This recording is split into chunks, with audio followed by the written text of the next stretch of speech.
Hello everyone, welcome to my YouTube channel. कैसे हैं आप सभी? आई होप आप सभी बहुत अच्छे होंगे और अच्छे से पढ़ाई भी कर रहे होंगे। मैंने आपको इससे पहले सिंधु सभ्यता का सभी इम्पोर्टेंट चीज़ें करा दी थी। इससे पहले मैंने इसके 3 पार्ट्स बना चुकी हूँ मैं। आप उसे अच्छे से देखिएगा। अगर आपको कोई कॉन्सेप्ट क्लियर नहीं हो रहा है तो प्लीज़ आप मुझे कमेंट बॉक्स में पूछ सकते हैं, मैं आंसर ज़रूर करूँगी। तो चलिए शुरू करते हैं। जो इसमें कुछ हमारी चीज़ें रह गई थी, आज मैं पार्ट 4 उसका बनाया है, तो आज हम इसमें क्लियर कर लेंगे और एंड में हम इसके पतन की ओर आगे बढ़ेंगे कि इसका पतन कैसे हुआ। इतनी विकसित सभ्यता का भाई पतन कैसे हो गया, ये भी तो जानना ज़रूरी है और एग्ज़ाम के लिए भी ज़रूरी है क्योंकि वहाँ से पूछे जाते हैं क्वेश्चंस। तो चलिए शुरू करते हैं। तो सिंधु सभ्यता का परिदृश्य कि वहाँ का जीवन कैसा था, तो वहाँ का सामाजिक, धार्मिक, राजनीतिक परिदृश्य कैसा था उसे देखते हैं। तो वहाँ का सामाजिक जीवन कैसा था? सामाजिक जीवन मातृ सत्तात्मक था। मतलब वहाँ से मातृ सत्तात्मक क्यों कहा है हमने? क्योंकि वहाँ से हमें माता देवी की बहुत सारी प्रतिमाएं मिली हैं, तो इसलिए मातृ सत्तात्मक कहा जाता था। आज का जीवन कैसा है? पितृ सत्तात्मक है, क्योंकि पुरुष प्रधान देश है हमारा। भले ही दोनों को समान दर्जा दे दिया हो, महिलाओं और पुरुषों को, लेकिन जो हमारा समाज है वो पुरुष प्रधान ही है। और उस समय का कैसा था? मातृ सत्तात्मक था। सेकंड आता है दास प्रथा विद्यमान थी। उस टाइम क्या होता था, जो दास प्रथा थी वो बहुत सारी विद्यमान थी। मतलब किसी व्यक्ति को पूरी तरह से अपना गुलाम बना लेना दास कहलाता था, और वह व्यक्ति क्या कहलाता था? दास कहलाता था हमारे लिए। तो उसे क्या कह दिया आपने? दास प्रथा विद्यमान थी। किसी व्यक्ति को खरीद लिया जाता था एक तरह से। आपका तीसरा आता है सती प्रथा। सती प्रथा क्यों हमने कहा है? सती प्रथा होती क्या है पहले तो वो सोचिए। तो सती प्रथा क्या होती थी? जैसे किसी स्त्री का पुरुष मर गया, मतलब किसी स्त्री का पति मर गया, उसकी मृत्यु हो गई, तो उसी के साथ स्त्री को भी दफना दिया जाता था, जिंदा स्त्री को। तो क्या होता था, एक युगल समाधान मिले हैं, तो युगल समाधान के आधार पर कहा है कि वहाँ पे सती प्रथा भी विद्यमान थी। इसके बाद उसके आते हैं आभूषण। वहाँ के आभूषण कैसे होते थे? सोने के भी होते थे, चांदी के होते थे, शीप, मिट्टी और हाथी दांत के भी आभूषण होते थे।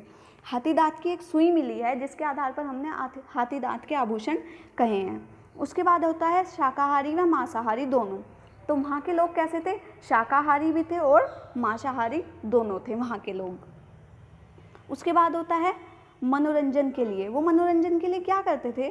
तो मनोरंजन के लिए वो शिकार करना, गाना बजाना, जुआ खेलना, पासा खेलना, ये सब काम करते थे। आज भी हम मनोरंजन के लिए क्या करते हैं? डांस करते हैं, गेम्स खेलते हैं। तो ऐसे ही उस टाइम वो लोग भी करते थे। देखिए, याद करना कठिन नहीं है। अगर आप आज की चीज़ों से उन्हें लिंक करके देखो तो आज की सभ्यता भी कैसी है? कुछ हद तक क्या 90% नगरीय है, ठीक है, क्योंकि लोग बाग क्या ले रहे हैं? ग्रामीण से पलायन ले रहे हैं नगरों की ओर। तो ऐसे ही सेम उनकी भी नगरीय सभ्यता थी। तो चीज़ों को याद करना आसान होता है अगर आप लिंक करके याद करते हैं। उसके बाद आता है इनका आर्थिक जीवन। भाई उनका आर्थिक जीवन कैसा था? तो उनका जीवन कृषि, व्यापार, उद्योग और पशुपालन पर आधारित था। जैसे आज का जीवन है ऐसे ही उस टाइम का जीवन था। तो कृषि किस किस चीज़ की करते थे? गेहूं की, जौ की, सूती वस्त्र और कपास की। सर्वप्रथम विश्व में जो कपास उगाया गया था वो सिंधु सभ्यता में उगाया था। देखिए कितनी विकसित सभ्यता थी कि पूरे विश्व में कहीं कपास नहीं था और सिंधु सभ्यता में कपास उगाया गया था। उसके बाद व्यापार कैसा होता था? वस्तु विनिमय होता था। वस्तु विनिमय मतलब का मतलब है, मैं आपको सिंपल लैंग्वेज में समझाऊं, जैसे मेरा पड़ोसी है कोई, मैंने उससे 1 कटोरी चावल ले लिए, तो मैं उसे पैसे नहीं दूंगी, तो वो मेरे से क्या ले लेगा? 1 कटोरी चीनी ले लेगा। तो ऐसे ही आपस में कोऑपरेट करके बिना पैसों के वो वस्तु विनिमय करते थे, वस्तुओं का ही आदान प्रदान करते थे। और जो उनका आदान प्रदान का जो आधार था वो क्या था? बाँट की इकाई। बाँट की इकाई का मतलब मैंने 1 कटोरी यूज़ किया है, वो क्या करते थे? 16 के अनुपात में यूज़ करते थे, ठीक है। इसके बाद आता है पशुपालन। वो पशुपालन किस किस चीज़ का करते थे? बैल का, भैंस का, गाय का, भेड़ का, बकरी का, सुअर का, कुत्ता, कुबड़ वाला वृषभ की मोहर भी मिली है, मतलब मोहर पे उनके कुबड़ वाला वृषभ मिला है। उसके बाद घोड़े के भी साक्ष्य मिले हैं। कहाँ से मिले हैं घोड़े के साक्ष्य? तो सुतकोटरा से घोड़े के साक्ष्य मिले हैं। मैंने आपको बताया था जब मैंने आपको अवशेष वाली वीडियो कराई थी इसकी। उसके बाद आता है धार्मिक जीवन। वहाँ का धार्मिक जीवन कैसा था? तो मातृ देवी के साथ देवताओं की भी उपासना की जाती है। मातृ देवी तो मिली है, साथ में पशुपतिनाथ वगैरह की मूर्ति भी मिली है। तो उसी आधार पर हमने क्या कह दिया है कि देवताओं की भी पूजा की जाती थी। उसके बाद क्या है, मंदिर के प्रमाण नहीं मिले हैं।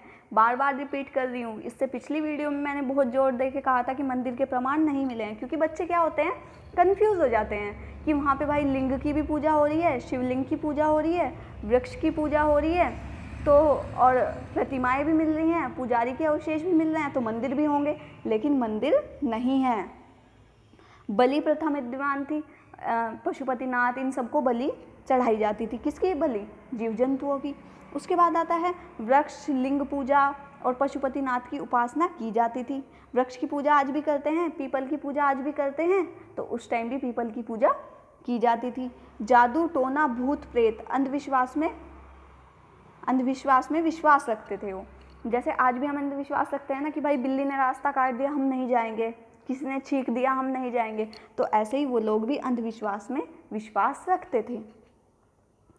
उसके बाद आता है पशु पूजा के साक्ष्य। पशु की पूजा हम आज भी करते हैं, गाय को रोटी देते हो, गाय की पूजा करते हैं ना, तो उसी तरह वो भी पशुओं की पूजा करते थे।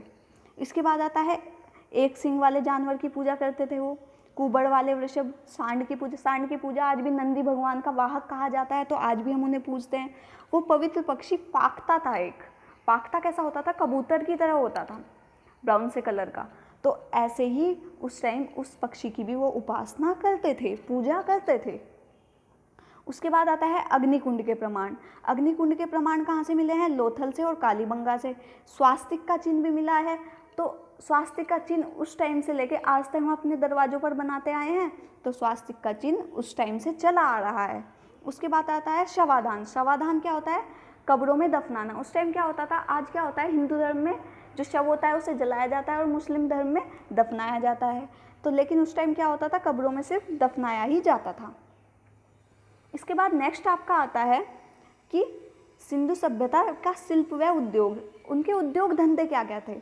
तो वो कताई बुनाई के उपकरण करते थे, मतलब वो सूती कपड़ा बनाते थे, तकली मिली है, सुई मिली है, मैंने आपको भी बताया है। भारत में सर्वप्रथम चांदी का प्रयोग भी सिंधु सभ्यता में हुआ था। कितनी विकसित सभ्यता थी, आप सोचिए जरा। उसके बाद धातु निर्माण, बर्तन निर्माण, आभूषण निर्माण भी ये सब लोग करते थे। चलिए, ये सब हो गई सिंधु सभ्यता की बात। इतनी विकसित सभ्यता थी, इतनी अच्छी सभ्यता थी, लेकिन ऐसा क्या हो गया कि एकदम इस सभ्यता का पतन हो गया? एकदम व्यक्ति इतना विकसित से फिर जीरो से अपने आप को शुरू करने लगा, 0 1 2। तो ऐसा क्या हो गया? तो सिंधु सभ्यता का पतन देख लेते हैं। तो इसके जो कारण थे वो बहुत सारे बताए हैं। तो जो ये इतिहासकार मैंने लिखे हैं, इन्होंने अपने अपने कारण दिए हैं और एग्ज़ाम में पूछे जाते हैं कि भाई गॉर्डन चाइल्ड ने कौन सा प्रमाण दिया है, GF हेल्स ने क्या दिया है, किस हिसाब से पतन हुआ था। तो चलिए देखते हैं। तो जो जलवायु परिवर्तन हुआ था कि जलवायु जो थी वो एकदम परिवर्तन हो गई, उस आधार पर वो लोग जलवायु को सहन नहीं कर पाए, इस आधार पे उनका पतन हो गया। तो ये किसने कहा है? व्हीलर ने कहा है, वॉल्टेयर फेयर सर्विस ने कहा है। तो ये चीज़ आप याद रखेंगे। वहाँ पर क्या आई थी? बाढ़ आई थी। ऐसा कौन कहने वाले हैं? ऐसे हैं MR साहनी, मार्शल और मैकी। ये आपको याद करने पड़ेंगे, ठीक है? ये आप अच्छे से याद करिएगा, एग्जाम में पूछे जाते हैं कि किसका तर्क है कि वहाँ पे भूकंप आया था, तो आप क्या कहेंगे? मार्शल एंड रायकस, ठीक है? इसके बाद आता है महामारी। महामारी किसने संज्ञा दी है? KVR कैनेडी की। वहाँ पे महामारी आई और सभी लोग एक साथ मृत्यु के घाट उतर गए। उसके बाद आता है आर्यों का आक्रमण। किसने कहा कि आर्यों का आक्रमण हो गया? क्योंकि इसके बाद क्या आती है? आर्य सभ्यता आती है। तो स्टुअर्ट, पिगहॉट और गार्डन चाइल्ड ने इसे कहा है। इसके बाद नदियों का जलमार्ग परिवर्तित, कि भाई नदियों का जो जलमार्ग था वो परिवर्तित हो गया था। ये किसने कहा है? ये GF हेल्स ने कहा है। तो देखिए, मैंने आपको सभी इंपॉर्टेंट चीज़ें करा दी हैं। अब मैं इससे रिलेटेड आपको 10 क्वेश्चंस करा रही हूँ जो कि मोस्ट इम्पॉर्टेंट है और सभी एग्जाम में ये वाले आए हुए हैं। तो आप इन्हें अच्छे से देखिएगा, समझिएगा। कोई चीज़ आपको समझ नहीं आ रही है, मैं फिर रिपीट कर रही हूँ कि आप मुझे कमेंट बॉक्स में पूछ सकते हैं। तो सिंधु घाटी सभ्यता के शहरों की गलियाँ थी, तो वहाँ की गलियाँ कैसी थी? तो मैंने आपको क्या बताया, वहाँ की गलियाँ क्या होती थी? आपस में समकोण पर काटती थी, मतलब चौराहे बने हुए थे। तो कैसी थी? चौड़ी और सीधी थी। हड़प्पा के खंडहर निम्नलिखित में से किस नदी के तट पर पाए गए हैं? तो वो रावी नदी के तट पर पाए गए हैं। इसके बाद आता है सिंधु घाटी सभ्यता की लिपि कैसी थी? भाई लिपि तो हमने पढ़ी ही नहीं है, हमसे आज तक पढ़ी नहीं गई है, हमें उसका ज्ञान ही नहीं है, तो हमें ज्ञात नहीं है। सिंधु घाटी सभ्यता का बंदरगाह का नाम बताइए। मैंने आपको बताया था गुजरात की साइड क्या था, लोथल था। ये हमारा गुजरात का हिस्सा हो गया और यहाँ पे पानी पानी हो गया, समुद्र हो गया, और लोथल यहाँ स्थित है। तो जो समुद्र के किनारे हो गया वही बंदरगाह होता था। तो बंदरगाह कौन सा हो गया? लोथल इसका सही ऑप्शन हो गया। इसके बाद आता है सिंधु सभ्यता के लोग किस धातु से अपरिचित थे? तो किस धातु से अपरिचित थे? तो वो तांबे से, लोहे से अपरिचित थे। सॉरी, लोहे से अपरिचित थे। ठीक है, तो ये चीज़ आप याद रखिएगा। इसके बाद आता है 6th क्वेश्चन, सिंधु घाटी सभ्यता में तराजू कहाँ से पाया गया है? तो तराजू कहाँ से पाया गया है? जब व्यापार कहाँ से हो रहा है? लोथल से हो रहा है। तो लोथल से ही तो सामान तोल तोल के भेजेंगे। तो कहाँ पाया गया है तराजू? लोथल से पाया गया है। ऑप्शन नंबर 1 इसका सही है। इसके बाद किस पशु के अवशेष सिंधु घाटी सभ्यता में प्राप्त नहीं हुए हैं? तो किसके प्राप्त नहीं हुए हैं? तो शेर के अवशेष प्राप्त नहीं हुए हैं। इसके बाद आता है मोहनजोदाड़ो में मिली सड़कों की चौड़ाई कितनी है? मोस्ट इंपॉर्टेंट क्वेश्चन है, पूछा जाता है, क्योंकि जो टिपिकल क्वेश्चन है वही एग्जाम में पूछता है। ठीक है, तो क्या है? 10.5 मीटर वहाँ की चौड़ाई है। इतनी चौड़ी सड़कें थी वहाँ की। इसके बाद आता है हड़प्पा सभ्यता कि किस नगर को सिंध का बाग कहा जाता है? तो सिंध का बाग किसे कहा जाता है? तो मोहनजोदाड़ो को कहा जाता है। क्यों कहा जाता है? क्योंकि बहुत ही बड़ा क्षेत्र था, इसलिए इसे सिंध का बाग कहा जाता है। सिंधु घाटी सभ्यता का सबसे छोटा स्थल कौन सा था? तो सबसे छोटा कौन सा था? अल्लाहदीनो। और सबसे बड़ा कौन सा था? मोहनजोदाड़ो। तो दोनों चीज़ें आप याद रखेंगे, अल्लाहदीनो और मोहनजोदाड़ो। तो आज की वीडियो में हमारा सिंधु सभ्यता खत्म होते हुए है।